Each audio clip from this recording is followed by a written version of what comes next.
Be me, 32-year-old woman. I'm someone who stands up for what's right, especially when it comes to workplace equality and holding people accountable. Spent years navigating corporate culture where men got promoted faster, spoke over women in meetings, took credit for our ideas, learned to document everything, call out microaggressions, make sure my voice was heard, became the person other women came to when they faced discrimination or uncomfortable situations. Felt like I was making a real difference, being the change I wanted to see. Then Samuel joined our team as a senior analyst. Mid-30s, came from a competitor firm, immediately got a salary I'd been denied twice. Of course he did. Watched him in meetings, always dominating conversations, that casual confidence men just have. Never questioned, never doubted, just assumed his opinions mattered. But here's the thing, he wasn't overtly terrible. Didn't make gross comments, wasn't handsy, just existed in that space of male privilege without even recognizing it, which somehow made it worse. 6 months after he joined, I applied for the director position that opened up. Been with the company 4 years, knew every client, every process, had relationships with everyone. This was supposed to be my role. Samuel applied too. Felt my stomach drop when I saw his name on the candidate list. He'd been there 6 months. I'd been building toward this for years. Told myself not to assume the worst. Maybe they'd see my experience, my dedication. The interview came. I prepared for weeks. Brought portfolio of successful projects, metrics showing my impact, testimonials from clients. Nailed every question, had answers they weren't expecting, showed strategic thinking beyond the role. Felt good walking out, like finally my work was being recognized. 2 weeks later, got called into HR. Samuel got the position. Feedback was that he showed natural leadership presence and strategic vision. The exact things I demonstrated, but apparently when I did it, it didn't count the same way. Asked what I could improve for next time, got vague answers about executive presence and gravitas. Code words, always code words. Went home and cried for 3 hours. Not pretty crying, ugly sobbing into my couch. Felt like every time I got close, the system reminded me I wasn't meant to win. Samuel sent a company-wide email about his new role, talking about collaboration and valuing all voices. Easy to value voices when yours is automatically the loudest. Tried to move past it, be professional, but everything he did started irritating me. The way he'd rephrase my ideas in meetings and everyone would suddenly pay attention. How he'd get praised for staying late when I'd been doing that for years without acknowledgement. His casual mentions of golf games with the executives, that old boys club bullshit alive and well. Then came the project crisis.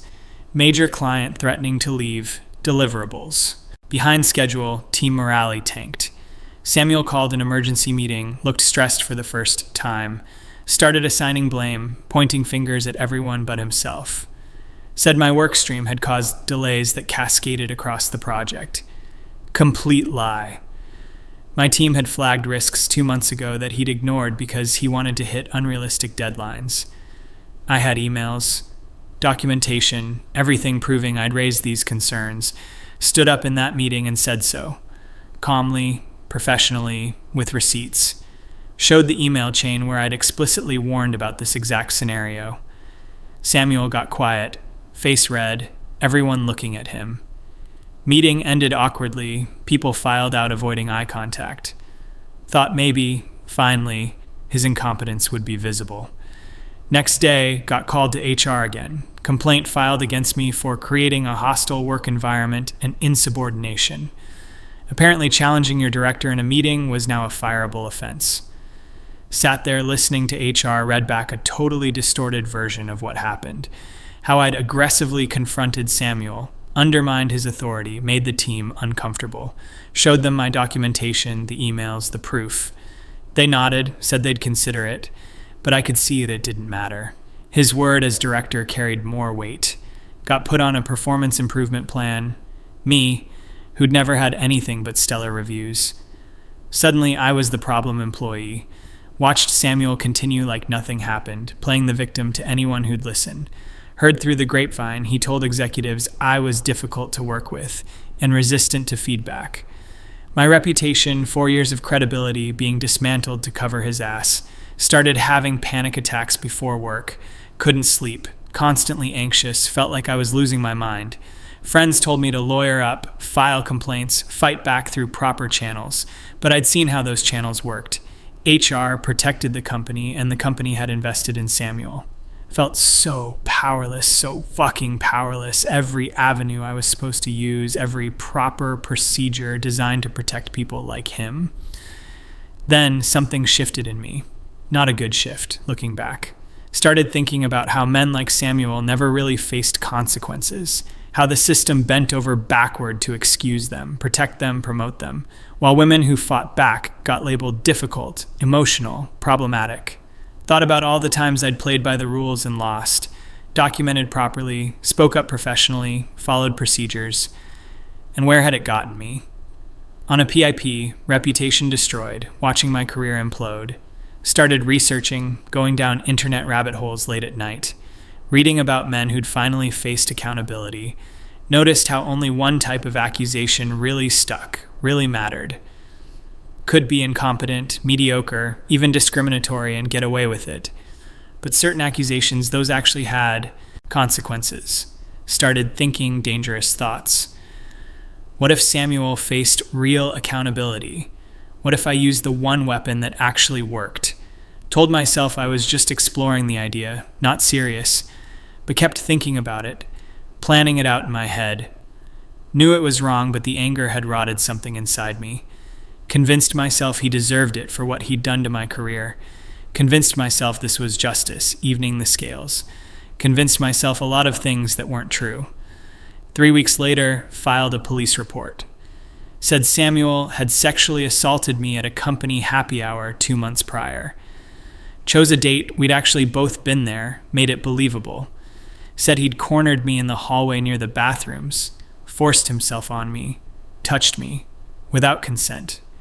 Made myself cry. Telling it, method acted trauma I didn't have. Police were sympathetic, said they believed me. Started an investigation. Filed an HR complaint simultaneously, detailed incident report. Watched the machinery activate exactly as I knew it would. Samuel got immediately suspended pending investigation, saw his face when security walked him out, confused and terrified. Felt a surge of satisfaction. Finally he was scared. Finally he understood powerlessness.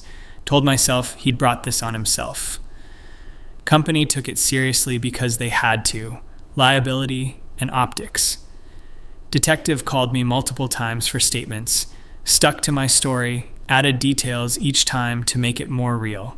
Said I'd been afraid to come forward because of his position over me, which was ironic, using real dynamics of power to fabricate a lie. My co-workers rallied around me, women who'd also been frustrated with Samuel, who believed this fit a pattern. Even though there was no pattern, I'd created the appearance of one. Felt sick accepting their support, their anger, on my behalf, but also felt validated, like, see, everyone knows men like him are capable of this.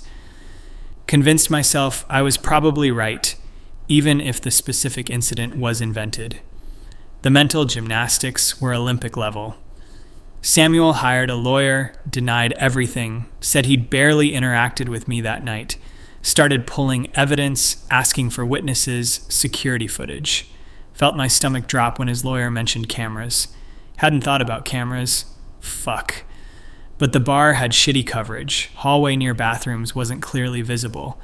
Got lucky there, if you can call it luck. His lawyer started digging into my background, my complaints about the promotion, the PIP, creating a narrative that I was retaliatory, vindictive, which was true, but that didn't mean he could prove it. Saw articles about the case in local business news. Rising director accused of sexual assault by colleague. Watched his LinkedIn profile picture disappear, his professional reputation imploding in real time, mutual contacts removing connections with him. Exactly what I wanted, and it felt hollow. Because he was confused, genuinely confused. Not the reaction of a guilty man covering his ass. The reaction of someone who had no idea why this was happening. Started having nightmares about his face when security escorted him out. Told myself to stay strong.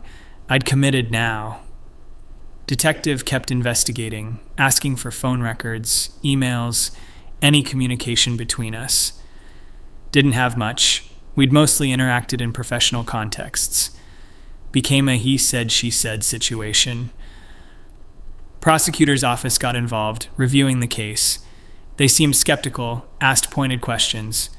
Why did I wait 2 months? Why file after the PIP? Why no witnesses? Gave answers about trauma, fear, processing time. Used language I'd learned from actual survivors. Felt disgusting doing it. But it worked well enough to keep the investigation open. Samuel's wife left him, heard about it through the office gossip chain. She'd taken their 2 kids and moved in with her parents. Even his family didn't believe him. Felt a crack in my conviction. Those kids didn't do anything. They were losing their father over my lie. Pushed the thought away, told myself collateral damage. He should have thought about that. But should have thought about what? He didn't do anything. The cognitive dissonance was breaking me. Started drinking more, alone in my apartment, avoiding friends who wanted to check on me, support me through trauma. Couldn't look them in the eye anymore. Meanwhile, Samuel's lawyer was building his case, subpoenaed my therapy records, which didn't exist for this because it didn't happen. Tried to get my medical records from around that time, looking for evidence of assault. Obviously found nothing. His lawyer was good, systematic, building timeline of my complaints and setbacks, showing clear motive for fabrication. Prosecutor called me in, much less sympathetic this time. Laid out problems with my story, inconsistencies in timing, lack of physical evidence. Asked directly if I was sure about my accusation. Could have backed out then, said I misremembered. Was confused.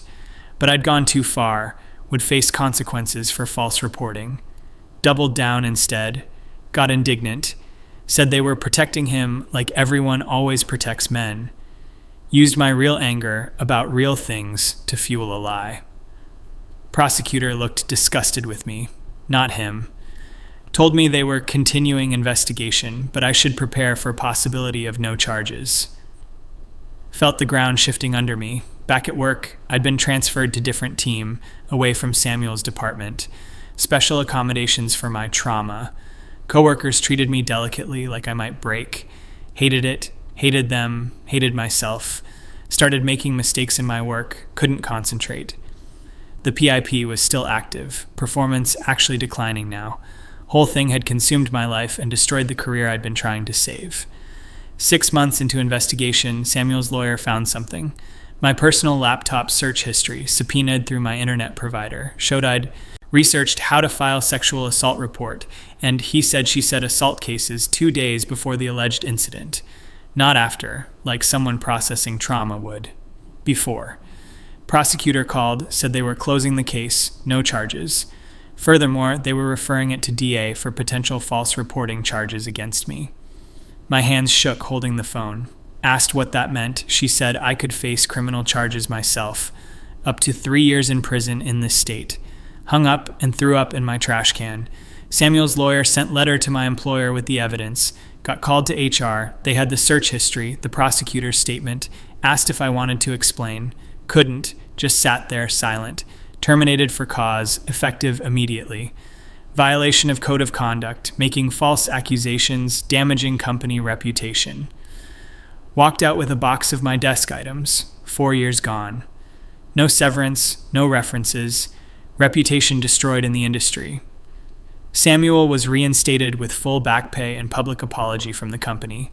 Saw the announcement email on my phone before they killed my access. He didn't even want to come back. Negotiated an exit package instead. Took a role at another firm, fresh start, away from the catastrophe I'd created. While I was unemployed, facing potential criminal charges, completely radioactive in my field. His wife had already filed for divorce, though. That damage was permanent. His kids would grow up knowing their dad was accused of assault, even though exonerated. The stain doesn't wash off completely. I'd made sure of that. DA ultimately decided not to prosecute me, not because I didn't deserve it, but because they said it would discourage real victims from coming forward. Ironic, since I'd already done that by weaponizing their trauma. But I was spared prison, just had to live with what I'd done. Months passed, couldn't find work in my field. Background checks revealed the termination. Word had spread about why. Burned through savings, had to move to smaller apartment. Lost most of my friends who felt betrayed, lied to, used. The ones who'd supported me through the assault felt especially violated. Sat alone most days, replaying everything, seeing where I'd crossed lines I couldn't uncross. Thought about Samuel constantly, what I'd taken from him, his marriage, time with his kids, his reputation, sense of safety, all because he got a promotion I wanted, because the system was unfair and I decided to be more unfair. Tried to justify it, he had benefited from patriarchy, wasn't totally innocent, but innocent of what I'd accused him of, which was all that mattered. The feminism I'd claimed to believe in was about justice, equality, truth. And I'd perverted it into a weapon for personal revenge, made it harder for every woman who'd really been assaulted to be believed. Became the false accuser that skeptics always warned about, proved their worst assumptions true. 6 months after everything imploded, got a job in a different city, different field, administrative work, beneath my qualifications, but no one knew me there. Kept my head down, didn't talk about my past, didn't make waves. The person who'd always spoken up, fought back, demanded accountability was gone. Because I'd learned I couldn't trust my own sense of justice. Sometimes saw articles about false accusations, the damage they cause. Used to dismiss those as rare, overblown, missing the forest for the trees. Now I was a statistic, the exception that proved the rule. Made it worse for everyone. Tried reaching out to Samuel once, typed apology email I never sent. What could I possibly say that would matter? Sorry I destroyed your family because you got a job I wanted. Sorry I used sexual assault as a career strategy. Sorry I'm exactly the monster people fear when they doubt women.